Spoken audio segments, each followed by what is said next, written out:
வணக்கம்.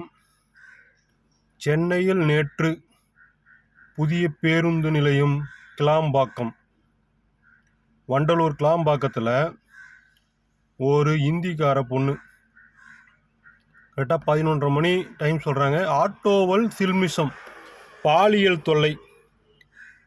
என்ன அசிங்கப்படுத்துகிறானுங்க பாருங்கள். ஒன்று போனால் ஒன்று. ஆட்டோ பாவம், அந்த குழந்தை ஆட்டோவில் ஏறி இருக்கு. ஏறின குழந்தைய ஆட்டோக்காரனுங்க ஓட்டுறவன் ஒருத்தன் 2 பக்கம் சைடில் ஒவ்வொருத்தனும் ஏறி அந்த பொண்ணு கழுத்தில் கத்தியை வச்சு அட்டூழியத்தில் அழிகிறானுங்க நாயிங்க சார். திருந்த மாட்டானுங்க சார். ஒன்று போனால் ஒன்று வந்துட்டே இருக்கும். நீ பாலியல் தொல்லைன்றது ஒன்று போனால் ஒன்று வந்துட்டே இருக்கும். பணத்துக்காகவும் பாலியல் தொல்லைக்காகவும் 50 வயசுக்கு மேலே சார் அவனுங்களுக்கெல்லாம் சார். தன் மகளாக பார்க்கலாம், பேத்தியாக பார்க்கலாம் சார். 50 வயசுக்கு மேலே இந்த நாதாரிங்களுக்கு என்ன சார் கேட்குது?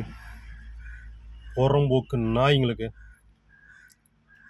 அவங்கள ஒன்று இந்த பாலியல் தொல்லை கொடுக்குறவனுங்களை துண்ணி அறுக்கணும் சார். அவன் இந்த அறுத்தாதான் ஒவ்வொருத்தரும் அடங்குவான் சாருங்க. கடுமையான சட்டங்களை கொண்டு வாங்க சார். பாலியல் தொல்லை குழந்தைங்களை கொடுக்குறவங்க அறுக்கணும். அதுக்கப்புறம் தான் இந்த நாட்டில் இந்த பாலியல் தொல்லை இருக்காது.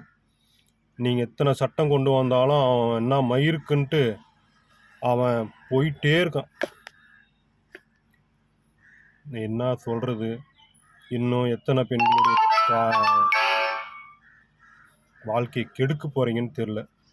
நன்றி, வணக்கம்.